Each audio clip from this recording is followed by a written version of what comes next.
महाभारत नामकरण का तात्पर्य। महाभारत एक शब्दार्थ तथा भावार्थ के संबंध में कुछ कहा जाएगा। यह जो ग्रंथ है महाभारत, इसका नाम महाभारत क्यों पड़ा? महाभारत है एक इतिहास और इस इतिहास के लेखक का नाम है वेद व्यास। पहले लेखक के संबंध में कुछ कहा जाए। लेखक का प्रचलित परिचय है वेद व्यास, किंतु इनका नाम था कृष्णद्वैपायन व्यास। एक मत्स्यजीवी परिवार में इनका जन्म हुआ था। वे लोग रहते थे गंगा और जमुना जहाँ मिलती है वहाँ प्रयाग में। वहाँ नदी में एक दियारा था। जिस क्षेत्र में जमुना नदी बहती है वहाँ कृष्ण मृत्तिका है, जिसके कारण नदी के नीचे की मिट्टी कुछ काली है और गंगा के नीचे की मिट्टी है वह कुछ पीली है, जिसके कारण गंगा का पीला सा और जमुना का जल काला सा है मालूम होता है। तो इसी जमुना की काली मिट्टी से दियारा का निर्माण हुआ था। इसकी मिट्टी भी काली मिट्टी, अतः काली मिट्टी के कारण इस दियारा का नाम हो गया कृष्णद्वीप। उसी कृष्णद्वीप में जिस बालक का जन्म हुआ उस बालक का नाम हुआ कृष्णद्वैपायन, अर्थात कृष्णद्वीप में रहने वाला। चूँकि परिवार का उपनाम था व्यास, इसलिए कृष्णद्वैपायन व्यास। कृष्णद्वैपायन व्यास बहुत बड़े पंडित और महात्मा थे।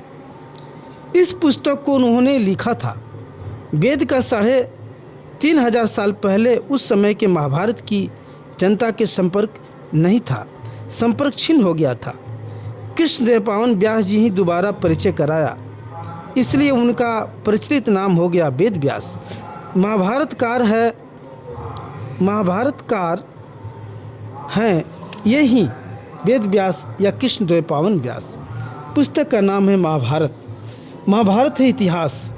भारतीय रीति के अनुसार उस समय पुस्तकों के 4 विभाजन होते थे: काव्य, पुराण, इति कथा और इतिहास। काव्य किसको कहते हैं? जो घटना सत्य नहीं है किंतु समझाने का तो जो तरीका है बहुत रोचक है। वाक्यम रसात्मकम काव्यम, सरस भाषा में जो कथा सुनाई जाती है, जो कहानी सुनाई जाती है थी, उसका नाम होता था वाक्य। जैसे कालिदास काव्य लिखे थे। दूसरा था पुराण। पुराण है जहाँ घटना सत्य नहीं है किंतु लोक शिक्षा के लिए वह कहानी लिखी गई है। घटना सत्य नहीं है लेकिन लोक शिक्षा में उसका मूल्य है। जैसे रामायण है एक पुराण। व्यास ने भी लोक शिक्षा के लिए 18 पुराण लिखे थे। अष्टादश पुराणेषु व्यासस्य वचनं द्वयं परोपकारः पुण्याय पापाय परिपीडनम। 18 पुराण जो वे लिखे थे, लिखने का उनका मतलब क्या था, उद्देश्य क्या था? कहानियों के जरिए लोगों को समझाना कि परोपकार करने से पुण्य होता है और परोपकार करने से, दूसरों को अपकार करने से पाप होता है। यही आम जनता को समझाने के लिए उन्होंने पुराण लिखे थे। तीसरा है इति कथा। इति कथा को अंग्रेजी में कहते हैं हिस्ट्री। इति कथा है घटना का पंजीकरण। कब क्या हुआ था, उसके बाद क्या हुआ, उसके बाद कहाँ लड़ाई हुई थी, तब क्या हुआ, यह सब है घटना का पंजीकरण। घटना का यह जो पंजीकरण है इसका कोई लोक शिक्षागत मूल्य हो चाहे नहीं। कब किस राजा का जन्म हुआ था, कब किस राजा की मौत हुई थी, वह जानने से जनता का कोई अधिक फायदा नहीं है। लोक शिक्षा के लिए इसका कोई अधिक मूल्य नहीं है, किंतु समय की गति कहाँ से किधर हो गई है, जा रही है, समाज कहाँ से कहाँ जा रहा है, समाज की यह जो गति है, जो गतिपथ की निर्देशना है, इति कथा से इसका विश्लेषण होता है। अर्थात समाज की पुरानी अवस्था किस तरह की थी, वर्तमान अवस्था किस तरह की है, यह समझने के लिए हिस्ट्री अर्थात इति कथा की आवश्यकता है। इस मामले में इसका मूल्य है। इति कथा को संस्कृत में पूरा कथा भी कहते हैं, इतिवृत्त भी कहते हैं, पूरा वृत्त भी कहते हैं, अंग्रेजी में हिस्ट्री कहते हैं। चौथा है इतिहास। इति हसति इत्यर्थी इतिहासः। हस्ती माने हंसना, अर्थात जो उज्ज्वल वस्तु है, प्रज्वल वस्तु है। इति वृत्त के जिस भाग में लोक शिक्षा है, हिस्ट्री के जिस भाग में लोक शिक्षा है, हिस्ट्री के केवल उस अंश को इतिहास कहेंगे। स्कूल कॉलेज में जो बच्चे पढ़ते हैं भारतवर्ष का इतिहास, दरअसल वे भारतवर्ष का इतिहास नहीं पढ़ते हैं, वे भारतवर्ष की इति कथा पढ़ते हैं, इंडियन हिस्ट्री पढ़ते हैं, भारत का इतिहास नहीं पढ़ते हैं, वे भारतवर्ष की इति कथा पढ़ते हैं। धर्मार्थार काम मोक्षार्थम नीति वाक्य समन्वितम पुरावृत कथा युक्तम इतिहास प्रचक्षते। जिस ग्रंथ के पाठ से धर्म अर्थ काम और मोक्ष की प्राप्ति होती है वह इतिहास है। धर्म अर्थ काम मोक्षार्थम। काम माने दुनियावी विस्तार, दुनिया की प्रतिष्ठा, नाम यश रुपया पैसा, ये दुनियावी जो चीज़ है, मंडन ऑब्जेक्ट्स, इन सबों को सम्मिलित नाम है काम। मनुष्य को जीवित रहने के लिए अन्न की आवश्यकता है, वस्त्र की आवश्यकता है, इसके लिए चेष्टा भी करनी पड़ती है। यह सब काम के दायरे में आ जाते हैं। यह है एक वर्ग। इसके बाद है अर्थ। अर्थ क्या है? जिससे दुख दूर होता है। मान लो भूख लगी है, भूख भी एक प्रकार का दुख है, कष्ट हो रहा है। भूख दूर करने के लिए, भूख से बचने के लिए क्या करोगे? खाओगे। मान लो भात खाओगे तो होटल में जा कर के भात दो, कहने से तो नहीं चलेगा। भात मांगोगे तो पैसा भी देना पड़ेगा, तो पैसा के कारण यह भूख रूपी दुख दूर होगा। इसलिए पैसा को कहेंगे अर्थ। पैसे वाले को कहते हैं अर्थवान व्यक्ति। तो यह क्षुधा निवारण है शारीरिक। ठीक वैसा ही मन में एक प्रश्न है, यह प्रश्न का उत्तर नहीं मिल रहा है, उत्तर नहीं मिलता है तो कष्ट होता है। जब उत्तर पा जाते हैं तो कष्ट दूर हो जाता है।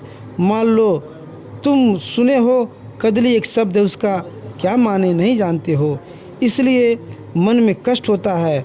जब कोई बता दिया कि कदली माने केला तो कष्ट दूर हो गया।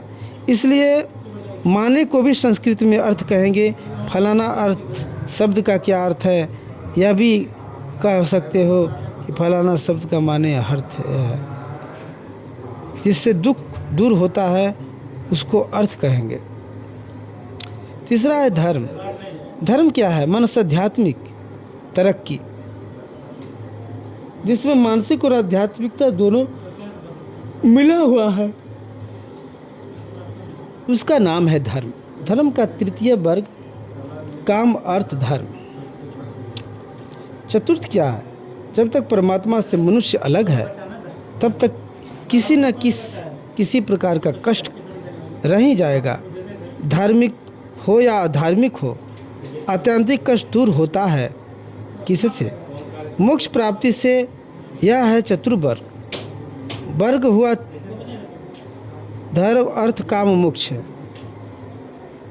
इसका नाम है चतुर्वर्ग। जिस ग्रंथ के पाठ से चतुर्वर्ग फल की प्राप्ति होती है, धर्म अर्थ काम मोक्ष। नीति वाक्य समन्वितम। जिस पुस्तक में नीति वाक्य में है, मोरालिटी है, क्या निषेध है, what are the dos and what are the don'ts of life, इसी कहते हैं नीति। तो धर्म अर्थ काम मोक्ष समन्वितम पुरावृतम कथा युक्तम इतिहास प्रचक्षते। इसी तरह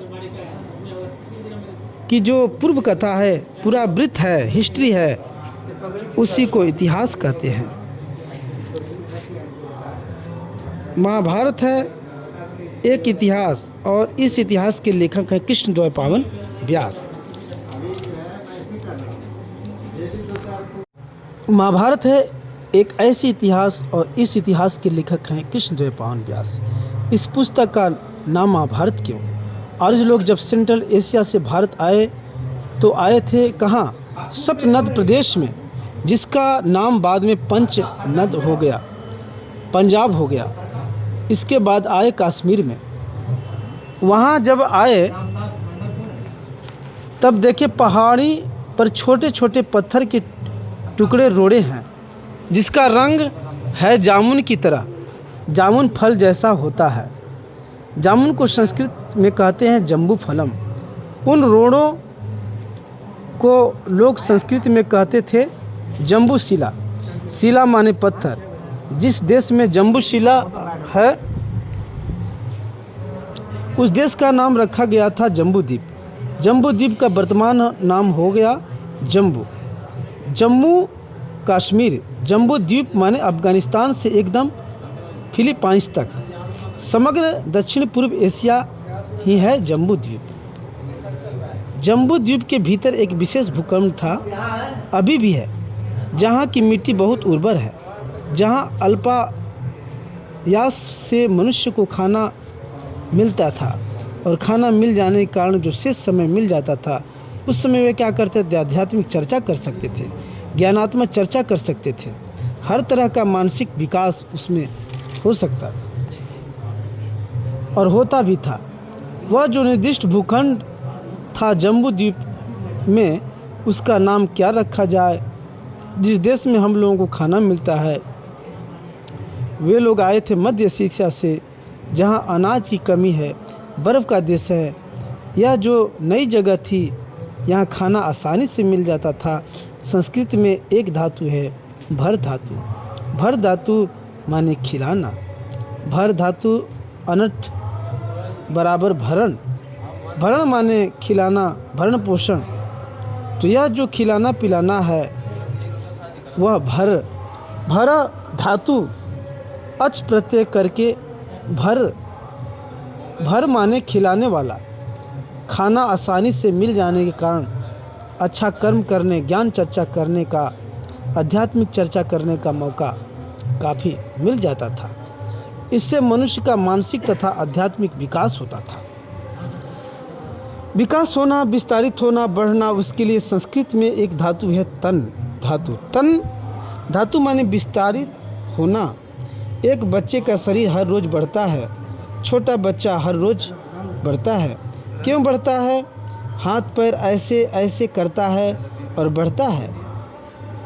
तो जो अधिक विस्तारित है वह तनु जोड़ उन अर्थात तनु।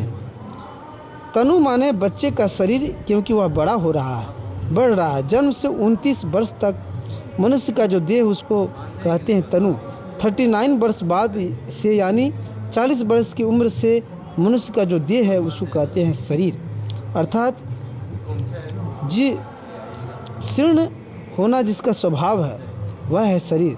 39 वर्ष तक बढ़ता है। 39 के बाद बाहर से वह या भीतर से हो धीरे धीरे क्षय प्राप्त होता है। शीर्ण होना जिसका स्वभाव है, क्षय प्राप्त होना जिसका स्वभाव है, जिसको कहते हैं शरीर।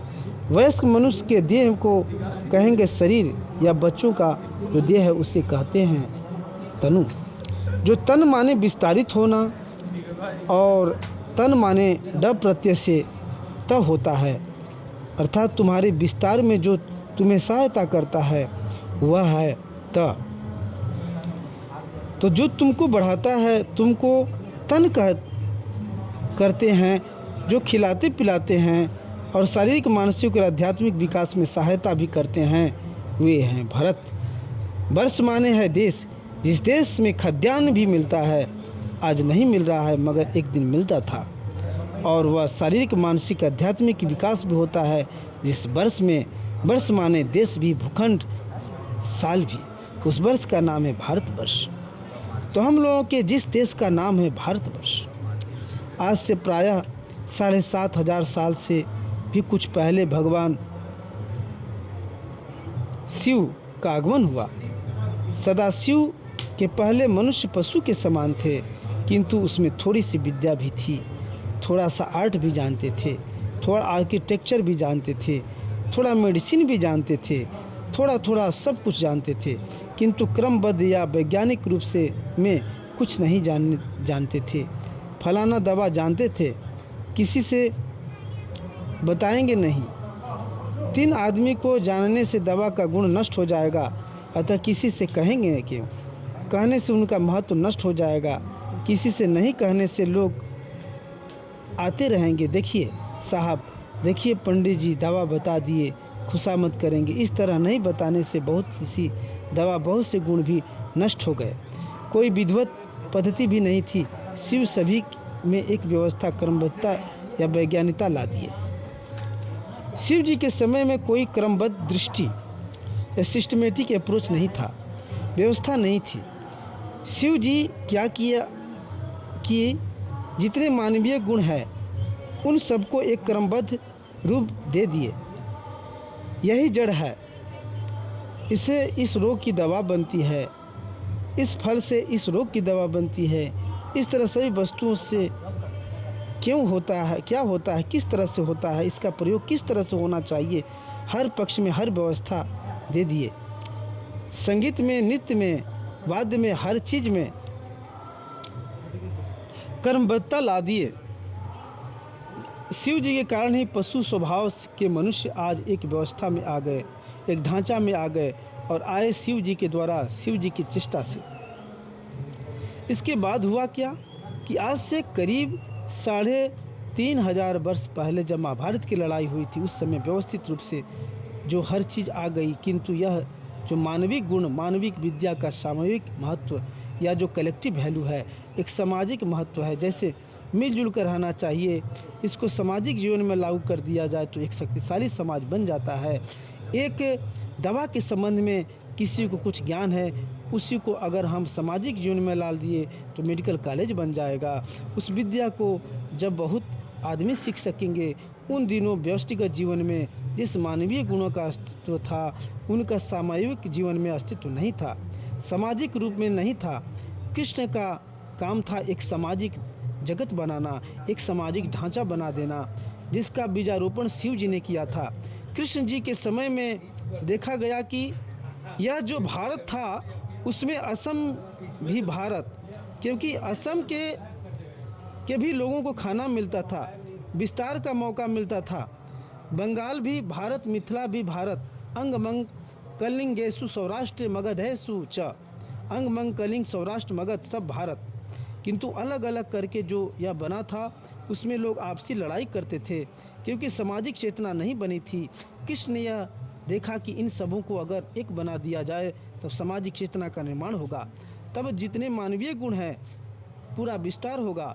लोगों को ऐसा समझाए, किंतु लोग समझना नहीं चाहिए, लोग अलग अलग रहना चाहे, अर्थात सामूहिक दृष्टिकोण नहीं था।